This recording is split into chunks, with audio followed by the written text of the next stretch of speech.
Welcome to my talk. Thank you for being here. Before I get going, just to know who's out there, is anybody a licensed amateur radio enthusiast? Okay, we've got a few of you. All right. Well, thanks for being here. This talk is not for you. This talk is about you, however, and is hopefully encouraging people along the crazy path that those of us who have made this journey and hopefully continue to make this journey might find this of interest. Okay, and that's my goal through my time here with you today, is to show you why I got into it, what I've observed, because I'm very new to this. And where I'm going, and where maybe you are going with it in the future. Anybody in education out here? Anybody? Maybe? Oh, not so many. All right. Borderline. Well, I've got some special things for you that are in education that are coming up here, specifically for people in education. So sorry to the rest of you, but there's still good stuff coming, I hope. Anyway.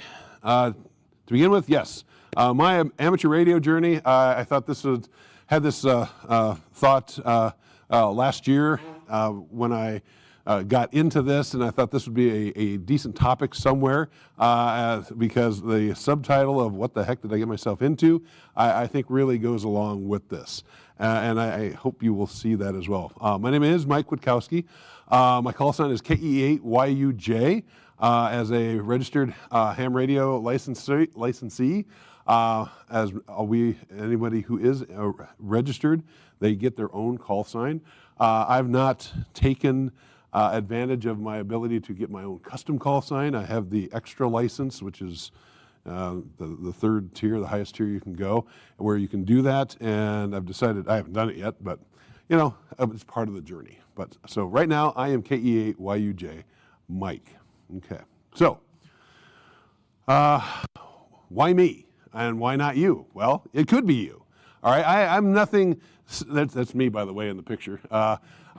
Myself and a local ham radio club member, Stan. We are at the Bryan in Bryan, Ohio, at the Williams County Courthouse Square. We were having a community event earlier this fall, and we were doing radio outreach. Specifically about our club and what we can do. And just, we weren't necessarily directly supporting the event here, but more so doing outreach for the club and amateur radio in general. But why me? Okay, am I any different that ham radio might be an attraction to me? Well, I mean, yes, technology is an attraction to me. It always has been. I've had a passing interest in ham radio for a number of years. But I never really got into it until this past year and a half, partly because when I first started looking at it, there was this requirement for this little known, this little requirement of knowing Morse code. And no, that's not going to happen. Okay, I'm not going to learn Morse code. I can barely deal with English, let alone learning the Morse encoding. So I kind of ignored it for all these years, and then recently, and I'll get back around to that in a little bit, I had the opportunity to go to some training that really got things going in my mind, and really started to encourage me to make this happen, to make this something that I'm going forward with. Even after they dropped the Morse requirement, which was 20 years ago, I still, you know, I'm probably not dissimilar from many of you. You know, I have one or two hobbies and one or two things that I find interesting. And so there's always the rabbit hole to go down and maybe trace myself back up and maybe go down this rabbit hole. And so that was always my concern, is that I'd go down this little rabbit hole and then buy a bunch of toys, and then they collect dust here in the corner, and I don't want that to happen. So that's a cautionary activity here, trying to not buy a bunch of things and then watch it collect dust. So interest, having an interest in technology and an interest in general in making this happen, for me is what really started me on this journey. Now, as far as what I do teach at a local community college. I have a background in physics, but I spent 20 years in IT, data networking support, and network engineering. So, I like technology, okay, but that's not a requirement. I know people who are in this hobby who have no technical background. They clean houses. I have nothing against house cleaners and janitors, but it's not exclusive to people who that are focused on technology. It's anybody can gain ground in this, even if you don't have the technical background, to maybe work with some of this and work with some of the ideas around this. So you don't need special skills, you don't need special education with this. You just need a desire to learn and to have fun. And this hobby is so wide, and there's so many opportunities and so many little rabbit holes to go down within the hobby that it would be surprising to not find something you might find interesting. So this could be you. You could be in that empty seat right next to me.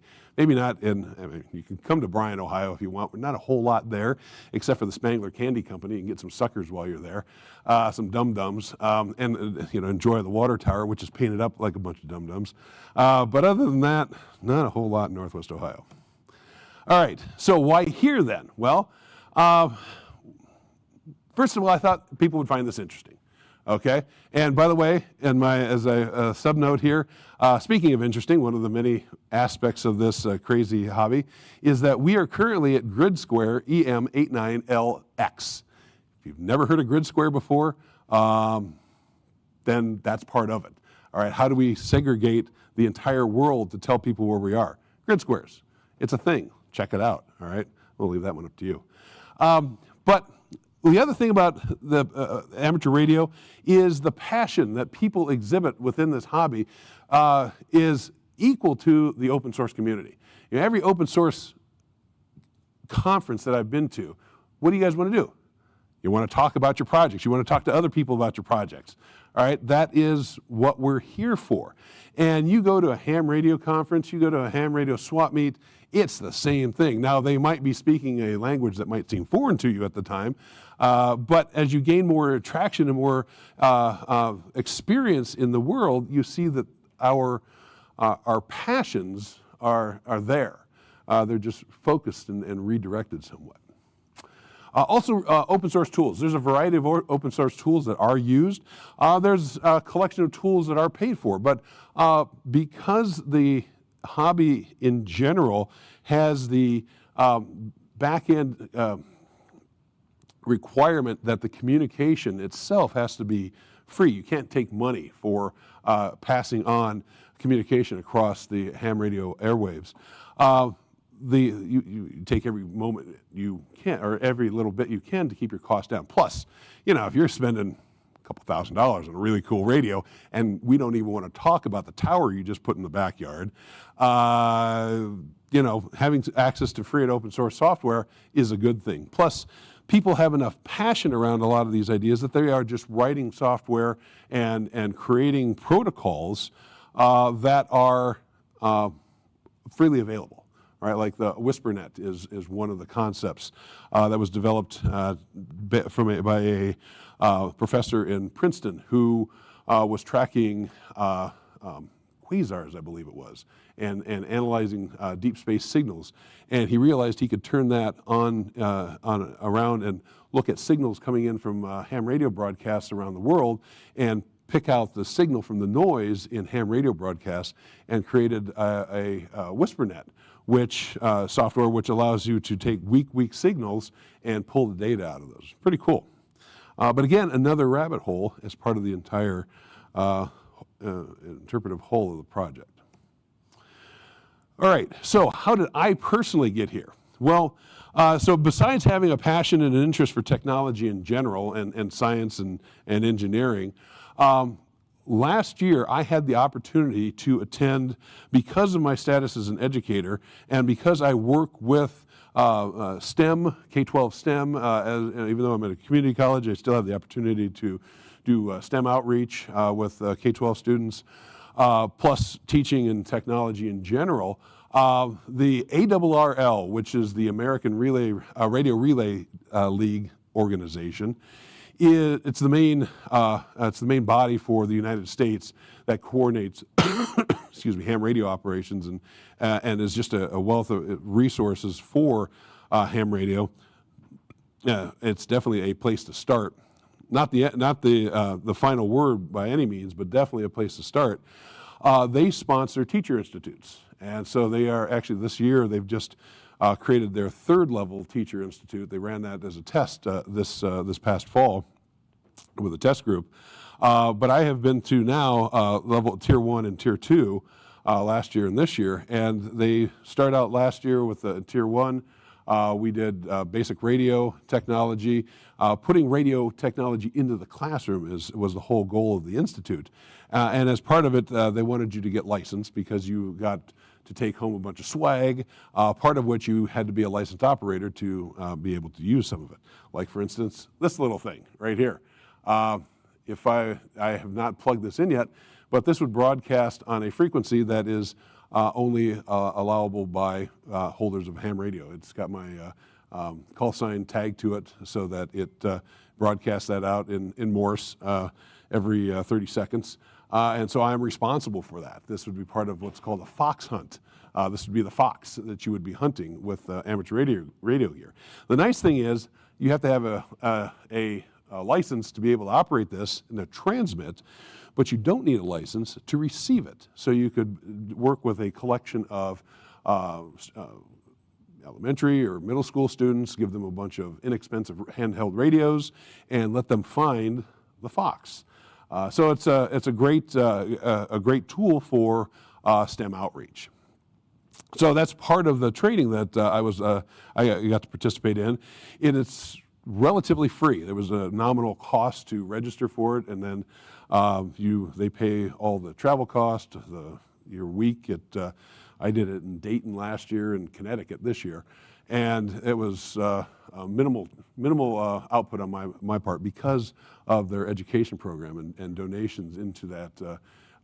So it's really neat. So if you have anything to do with STEM education, I'd check it out. And if you need more information, I can definitely talk to you later if you like.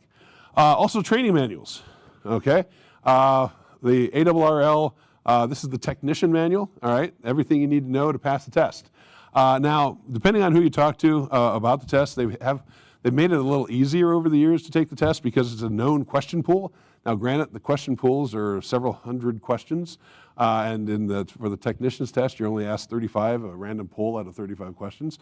So and there's apps for that, so you can quiz yourself over and over again until you're comfortable. So some people just memorize the questions. I tried that, and for the amateur exam, or the extra exam, my final one, finally, I was trying to learn everything in the book, and it was just going to take me 2 years. So in the end, I just memorized questions and I passed, so yay me. But this, at least, this is the starting point right here. If you really have an interest, this is an inexpensive book. Like I said, it can tell you everything you need to know to get your first certification. And practice. Find local clubs. If you really have any interest in this, find a club. They're out there. You can search for through the ARRL website, QRZ.com, which are websites I've got at the end of the slide presentation. Definitely a good place to start, or just Google ham radio clubs near me. I live in Northwest Ohio. There's not a whole lot in Northwest Ohio but cornfields and former swamp ground, maybe a river or two, some eagles, but the birds, not the cars.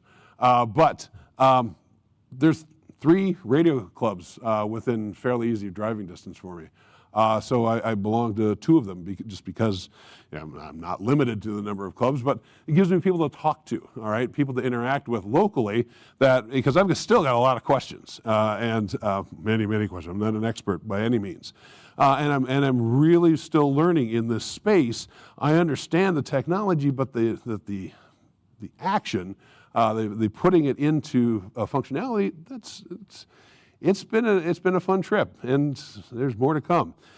So working with local people and local clubs is definitely a way to learn more and also try more things out. You know, you don't have to buy things at a local club. They'll set up a special event. They'll have radio set up that the club owns or that somebody else has brought in, and you can sit down and look at it. You don't even need a license.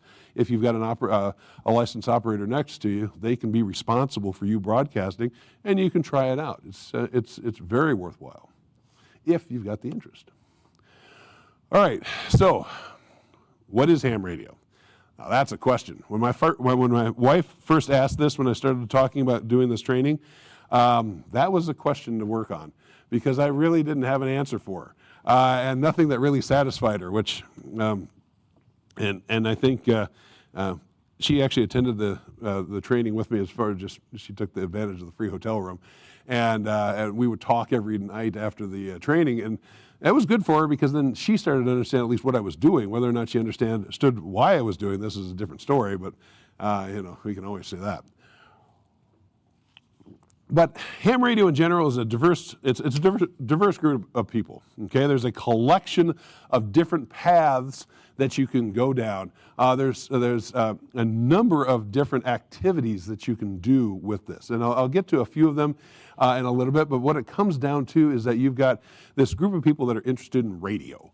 Okay, it's and not just radio, walkie-talkie that you would pick up at a cheap hobby store, Walmart, or online somewhere, but this is radio waves that are regulated by the FCC, something that you actually have to have a license to operate, because the first thing you have to do as a potential ham radio licensee is get registered with the FCC.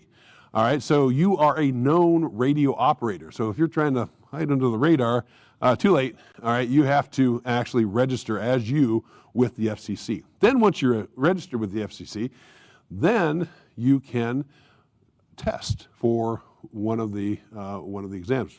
Traditionally, well, not traditionally, technician, general, and extra in today's world. You're typically an advocate, all right, because the involvement to get some of this to work takes time and your mental energy. You need to have a passion for it, and so you start talking about it. You become that personal advocate for what's going on. We are the rulers of several bands, and I've got a slide coming up that'll show our bands as amateur operators. But one of the things to get used to is in the picture in this slide is the fact that we don't talk frequency. Okay, we talk we talk about wavelength. Okay, we're talking about the 2-meter band, the 6-meter band, the 40-meter band. We don't talk about 1.44 megahertz or typically. I mean, we still translate to that because that's what we're setting our radios to. But the bands, we talk about the communication bands in wavelength because of antenna size. Okay, it's a convenient way to know what antenna, because your antenna needs to match. When you transmit, that antenna needs to match fairly closely that some multiple of that wavelength that you're transmitting to. We're about honing our skills, all right, our radio skills. We have events where we are out there operating radios, trying to make contacts, maybe locally, but more than likely halfway around the world, because we can. Okay, so events that allow us to make things work from a radio point of view. And like I said about rabbit holes, it is a deep rabbit hole with lots of branches. This is a fun chart that shows the radio bands that we have access to. So as a licensed operator, there are a collection of bands that are just for you. All right, and this is sacred to us because we're legally not able to transmit. I got to be careful with that word. We aren't legally allowed to transmit outside of these bands. All right, because there's more than likely somebody else right up next to these bands. So we have to be careful we're not bleeding over into another technology's frequency or wavelength. All right. The level of your license determines which band you have access, how much of the bandwidth or the band you have access to. with extra having full access. There's no restrictions on the extra license. Just to give you a starting point with the technicians general and the extra. So there are also, we don't have to have coordination, but coordination helps a lot. So that's part of the ARRL's function, is to coordinate the activities on the bands that we have access to. And if we were to pick this apart here, there would be pieces and parts of these bands that are used for specific activities, like CW. CW is continuous wave or Morse code. That has certain sections in some bands which only is used for Morse code transmission. Excuse me. Digital modes. Some bands have particular. There's a little piece for digital modes, and so on. So with this band plan, it allows general set of users like your ham radio operators the ability to operate in sections of the frequencies and wavelengths so that they don't overstep their bounds with other people. All right, what ham radio is not? It's not commercial. All right, we can't take any money for any of the activities that we would transmit over the air. For services, if we fix a radio or do something like that, then yeah, sure. Or sell a radio, we can take money for that. But transmissions, we can't, okay, because we are amateurs. And we don't, this is not a commercial endeavor transmitting information over the air. We can work with unlicensed bands, but we typically focus on licensed bands because they're ours. All right, we can do some really fun things with those. Your unlicensed equipments like walkie-talkie, CB, FRS, GMRS, are little handheld radios, or it could be mobile type radios, even base stations that use unlicensed radio bands that are free for anybody. Or regulated bands. GMRS particularly has got a set of frequency bands that you could get a license for that would allow you to increase your broadcast frequency. Broadcast power. There we go. Otherwise, you're limited without a license with GMRS. But these are commercial and publicly available that anybody could buy and transmit with, but they're very limited in the distance that you can transmit, typically up to a few miles with this equipment. With the right antenna and even a low power transceiver, you can send signals around the globe. It's amazing. And it's definitely not boring. At least I don't think so. All right, so what can you do? Communicate. All right, we're communicating. And the picture here as part of the communication, I stole from one of the British radio clubs, which is why it's focused on England for transmission. But one of the things you can do with the bands that we have access to is skip radio frequencies in the atmosphere. That's pretty cool. Okay, I am that old. AM radio, I remember listening to AM radio when I was never that big, maybe this big, okay? And you could hear AM radio. I grew up in Northwest Indiana, and I could hear, if the night was right, I could hear radio stations from Colorado, all right, just depending on how it bounced through the atmosphere at that time. Ham radio frequencies, there are bands that follow that, have that capability, okay? Depending on the wavelength, all right? It's very wavelength dependent what can skip through the atmosphere. And so that's why we have all these different bands, and why you have bands, the VHF band, like 2 meter and 75 centimeters, are bands that are, and actually smaller, are typically local within 10 to 50 miles line of sight. That's the what they're calling the ground wave area here in this image. And then you get the skip distances, your longer wavelengths that can bounce off of the atmosphere. And so you are then communicating around the globe. One of my first contacts that I made at Dayton, I was in Dayton and I was talking to somebody in Spain. It was just me, and the radio, and they had a little bit of power at Dayton's amateur radio shack, but still, it was just me and the radio and the fellow that I was talking to in Spain. That was pretty cool. Another person in that same institute that was making his first contact talked to Uruguay. All right, That was pretty. That was cool. It was all cool. All right, so right there is a hook in what we can do. So you can do voice. You can communicate in voice. Morse code is still alive. There's, if you want to learn Morse code, there's people that want to work with you to learn Morse code. Not me. But there are some people that do, okay? This thing called slow scan TV. I had never heard of this. This is cool. Well, okay, cool until you realize that this is going back to the days of, 2400 baud modems, and you're on the and you watch that image slowly come down on your computer screen. That's slow scan TV. It's using audio frequencies to transmit video, and that's pretty neat. We were able to at the Institute. We hooked up we had a little directional antenna. It was a directional antenna that we were manually following one of the accessible weather satellites, and we were pulling down a slow scan image of the current satellite image that satellite was seeing as it was passing overhead, and it came down little line by line. It was reminiscent of those old modem days, but it worked, and it was pretty darn cool. Data. Transmitting data is for people who don't want to talk to people. Okay, that's the ultimate. That's they also call it the beverage of your choice communication, where you sit there and sip on your beverage and hit a button on your keyboard as you make contacts, digital contacts, without having any kind of back and forth voice communications. FT8 specifically is a modern version of that. APRS is GPS related, but it's automated. It's an automated digital broadcasting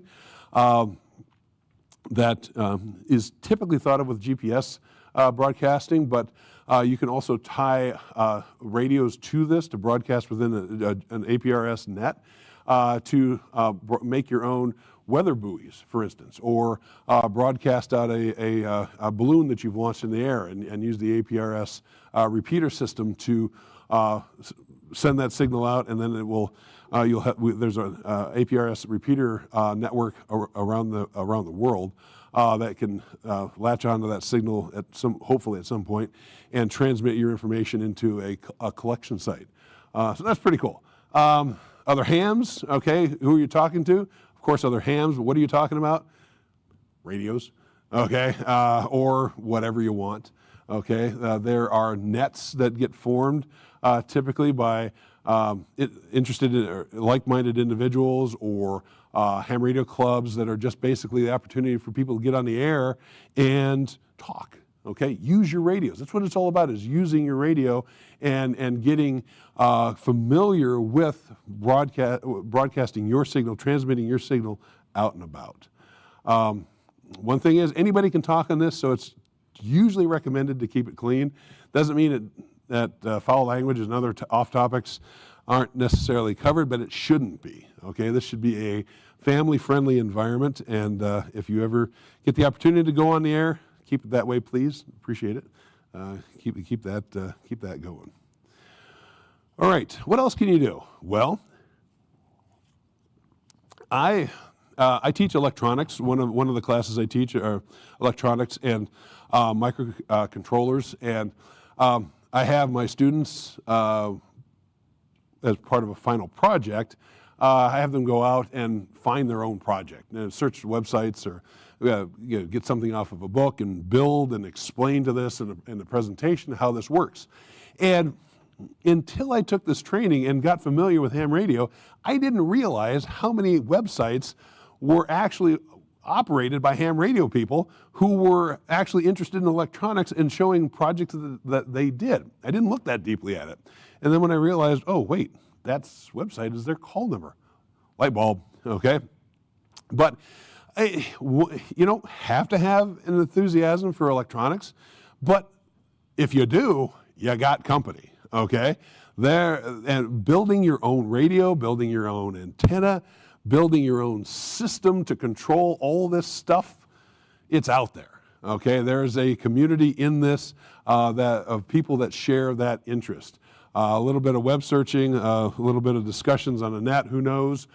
You'll find somebody to talk to, all right? This is out there. There's, the ability to tinker and to play with it's there. If you don't want to, you don't have to. But if you want to tinker and try things out, there's a community around that. You can tinker with power. Okay, QRP is the concept of low power transmission. Typically with QRP also means that low power transmission, you have a small radio that you can take with you someplace and take that radio to different locations. So usually you're really tied to the radio and the antenna that you've got connected to it, and have a decent a place to set those up, and you see who you can contact. Is that somebody next door? Probably not. Is that somebody 500 miles away? Quite possibly. All right, but low power transmission and low power activations are of interest. High power, all right, with our licenses on the right bands, we've got 1,500 watts. That's a lot of power. Now, not all bands have that, but some. Some we can transmit at 1,500 watts, and that's pretty cool too. SDR, all right, that's a thing, absolutely. We play around with SDR. A lot of your radios today use SDR to function. They're running some software. One of the radios I'll actually recommend here in a little bit, the Xiegu radios from China. Actually, they keep the cost down by running a small Linux kernel and running software on top of that is running your software-defined radio software to make their radio functions. That's pretty cool. I mentioned satellite communications earlier. There are definitely ham sats up there. Okay, the ham radios, satellites that have been put up there by ham radio enthusiasts. But then there's also crazy things like bouncing signals off a moonshots. Okay, you can actually, with the right configuration, you can shoot a signal at the moon and hopefully bounce that off the moon, and somebody else is doing the same thing on the other side of the planet, and you two are talking. That's cool. And then the craziest one for me is meteor scattering. I don't even see how this one works.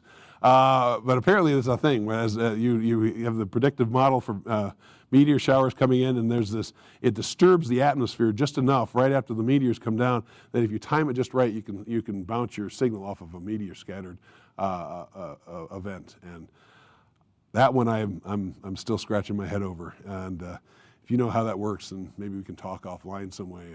And if you've ever done it, I definitely want to talk to you about it. Not that I think I'm going to do it, but it sounds fun. But a whole lot of different ways that you can achieve this type of communication. Other things you can do. So activities. There's contesting. All right, again, it's all about honing your radio skills. So you have contest days. There's contest weekends where you're trying to achieve as many contacts as you can around the world.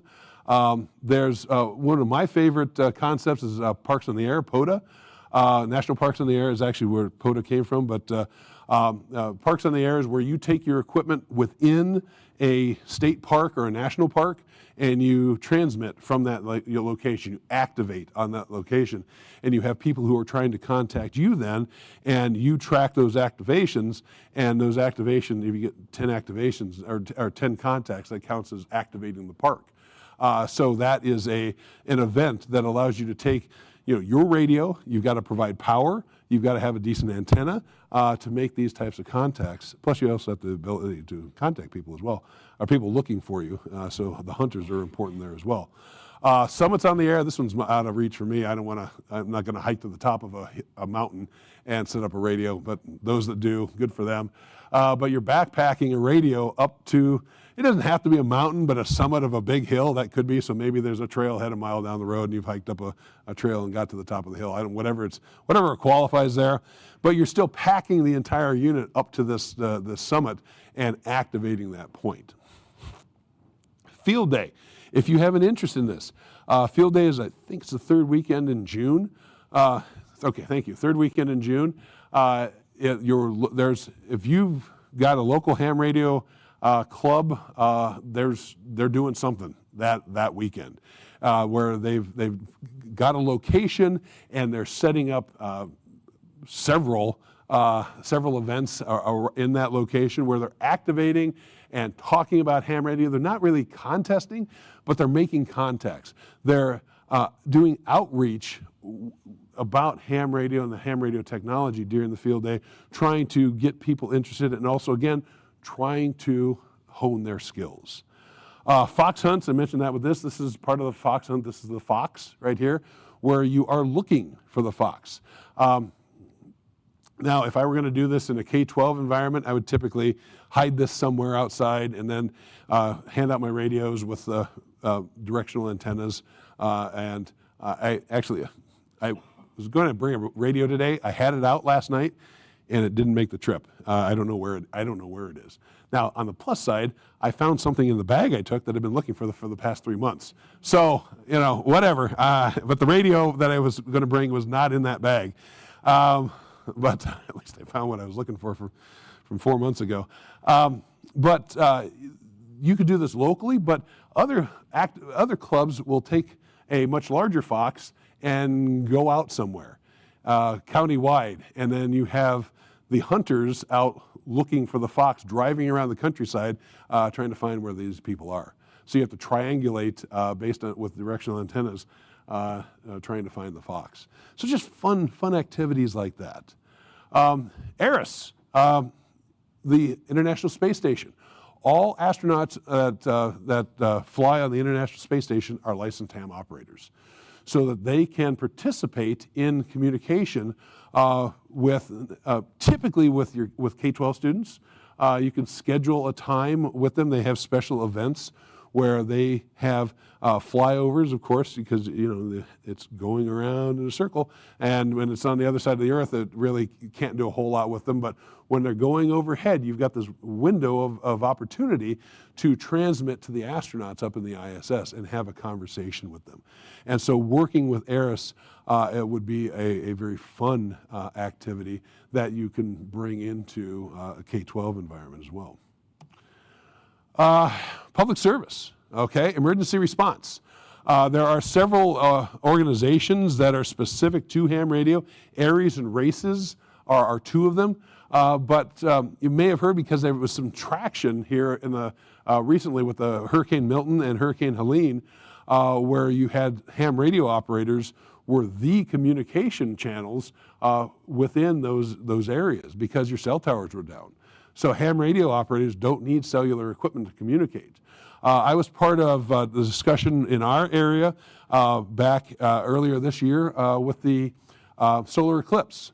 There was concern that with the number of people coming to Northwest Ohio in that band, that our cell phone infrastructure is not the best anyway, but it was definitely not built for an influx of thousands and thousands of people that might be sitting around waiting to see the sun go away. So there was a coordination with local ham radio clubs and the EMS community, not to be a primary backup, but because they had other systems in place if the local cell towers were flooded out with communications, but as a tertiary response, if they couldn't get through on the cell towers, they had us at certain locations around specifically one of the counties in Northwest Ohio as that backup. All right. Fortunately, it was never needed, but they were there nonetheless. But you've got a whole, and ARES specifically works with FEMA, so you can get FEMA certified through the ARES program. So you know how to coordinate with local emergency people. So you're not just going in with a radio and saying, "Here I am." You actually have coordination skills and knowledge so that you're working with local emergency response people and not just going in blind and trying to help or maybe not, depending upon your skill level there. Community events, like I said, we've got 3 clubs in our area. Excuse me. I'm working on a tail end of a cold here. We've got 3 clubs in our area, and clubs tend to, at least for us, they tend to be themed. One club likes to just sit around and talk about local politics and national politics, and I don't need that club. Another club, actually, their goal is actually community assistance, and also meeting every Saturday morning for breakfast. Okay, actually, I guess we have 4 clubs now that I think about it. Yeah, we have 4 clubs.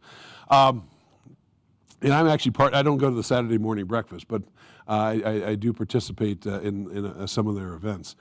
We have another club that's active specifically with Parks on the Air. That's their focus, and they're actually very good with that. And then the club that I'm closest with, they're in the rebuilding phase, and they want to do a lot of work with areas, with emergency response, but also with outreach, and that's my area. I'm really passionate about STEM outreach, and I like how this fits in there. And so you find your group and you find your people that you want to work with. All right, how do you get started? Well, go to ARRL.org. Okay, get a book like this if you want to study for an exam. Find a club. Okay, find a local club. Talk to people. They are nothing if not passionate about what they're doing. You're going to have people go to a meeting. They'll definitely talk to you about what's going on. Go to events that your local clubs sponsor. I threw out my first picture was me at our local. It was a farmers market event that we had in our area. We just set up a table, and we also have the 127 garage sale. I didn't get to go to that this year, but we set up a US 127 garage sale, big 1,000-mile long garage sale. We set up a booth in one of our local areas and just talk about radio because, why not? Find what's called an Elmer. All right, an Elmer is just an assistant, somebody to help you out and guide you on this path. And go on from there. Like I said, it's a rabbit hole. It's a rabbit hole with a lot of branches, but it's a rabbit hole. What's next? Get practice. All right, so if you find yourself interested, just practice as much as you can. And that's actually probably my weakest area. I'm still working on the practice because I'm still deciding how much equipment or if I want to buy equipment and all this. But, practicing somebody else's equipment. That's been my take on it. And that way I don't have to spend the money for the really good radios and antennas. So find somebody to practice with. Your local clubs, big help with that. So if you wanted to start, now I don't own stock in any of these companies, and my opinion is worth about as much as this cup of coffee right here. Actually, maybe a little bit more, because this is cold. But if you want to start, you can buy a little handheld device. The Baofeng radio is available on Amazon for under $20. Now, even if you don't have a license, you can still listen on it. So you could buy this, turn it on. You can get. It's got weather radio. All right, it's not a bad radio to have for emergency services, because if everything hits the fan, well, a lot of your FCC rules go out the window anyway. So the Baofeng wouldn't be a bad thing to have in your go bag. But it would at least give you a chance to play around and listen to frequencies. Look up the concept of a repeater. See if there's a local repeater that you could connect to. Because that is probably where the local nets are going to happen. And so if you've got a local club that are sponsoring local nets, then they're going to happen probably on a repeater. And you can join, sorry, you can join those without having, you can listen on those typically without being licensed. Your little handhelds, they go only a few, so they can go several miles depending on where you are in your environment. And a base station, Shigu, is an inexpensive base station that you can get a hold of. Now you're starting to talk several $100s. So now you're starting to make a commitment. So at this point, you probably might want to be licensed, because if you're going to spend a few $100s, you might want to just be able to transmit, and then also get an antenna. You can get a fairly cheap end-fed half-wave antenna for not a whole lot of money. But you'll get the Balun, which is pictured there in my slide, and a piece of wire of length of whatever wavelength you want to, half wavelength you want to communicate on. But you can get on the air with not a whole lot of money. Okay, so that gets me to the end. Where do you go? Start with ARRL.org. All right. If you have an interest in anything here, find a local club. Do a Google search. Find a local club. Talk to people. Ham radio license manual. This is your technician. This is your first level license. Okay. This will get you there. QRZ.com. That is a database of ham radio users and clubs. Okay. That would be a good start if you wanted to look for contacts, somebody in your area that you might want to make direct contact with to ask questions with and get opinions with, and just have somebody you can bounce ideas off of. And then, I can do my best to answer questions myself. Like I said, this has been a 1.5-year journey for me, and I'm going to keep journeying. I know what I know, and I know it's not a whole lot, but I'm still working on it. But I just wanted to share with you here what I've found so far. I found this to be fascinating.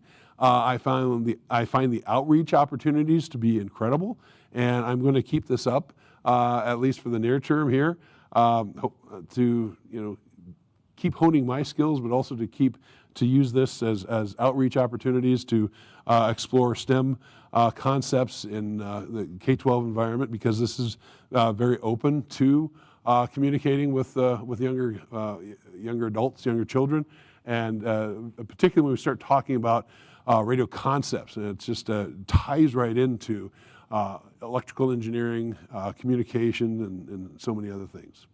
Okay. Well, 73 is how you say thank you and goodbye in ham radio, so 73. Thank you. Yes, sir. One moment, wait for the microphone. Can you tell them about some of the local hamventions? And you can go hamvention and not be a ham and still go home with a truckload of stuff.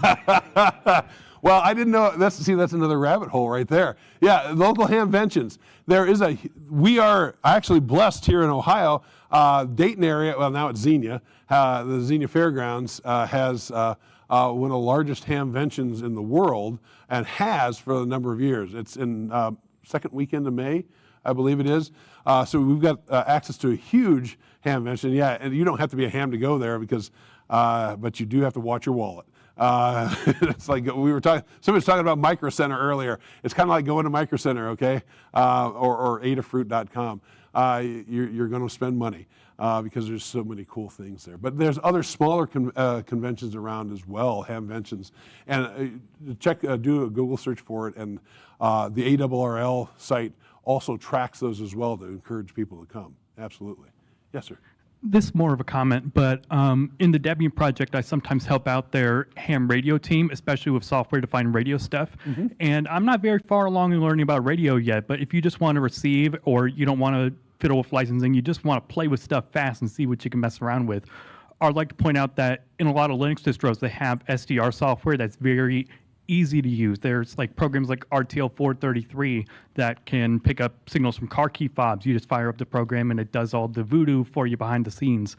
And I'm working on packaging RTL AMR, which picks up signals from stray utility meters and things. So, and you can do a lot of that with just an RTL SDR. You can get them for $20 or $30. It's a very easy receive-only SDR, and it doesn't transmit anyway, which is good if you don't want to worry about licensing or incur that risk of accidentally doing it. So, yeah, if you just want to play around, those are very neat options to get going with Linux especially. Absolutely. Thank you.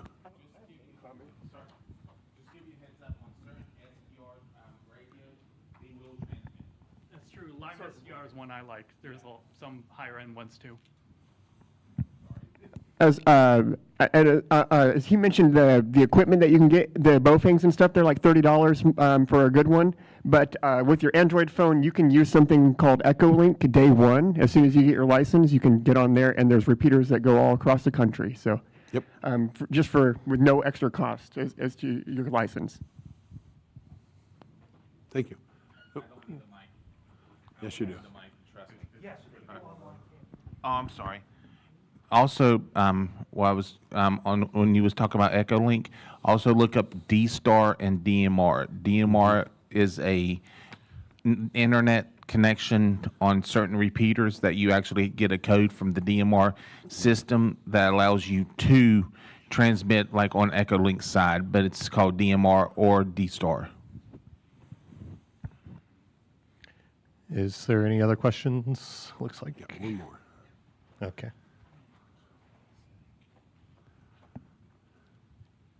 If you don't want to transmit, there is a big shortwave community out there that broadcasts, and you can listen to lots of stuff, and depending on the size of your antenna, how much stuff you can bring in. But also, head it up real quick. You can put an antenna up, and your homeowners association can't say no, but you may have to negotiate with them a little bit because it is emergency communication. So by law, you can have it. You just may have to a little do politicking with them. There you go, right. All right, I think we got one more question back there, and then I think I'm going to have to, 2 more. oh, 2 more. Oh, So I know people already talked a little bit about like options for starting and also using echoing, but also for someone who just wants to start out and is more focused on being able to receive at like the longest possible distance, is there like a good option for that where you can just get something that receives at the longest possible distance, and then like later on if you decide you want to get a license, you can just like add on a way to transmit? Like an good economic solution for that? well, I mean, it depends on the money. You know, the better your antenna, the better your question, your receiver, transceiver is. Depends on how well you can receive, and part of it's luck too, particularly how good the bands happen to be at that particular time, because some of it does depend on your atmosphere. So to say consistently, not really. Now, you do have to be licensed, but something like Echolink is something that could be broadcast it uses the internet to transmit an actual radio transmission as an internet packet that could go to another repeater and repeat that out on your PC or to another radio if you've got that set up. So nothing I can tell you right at this point that's not licensed. How's that? But maybe offline somebody else might be able to help you out there.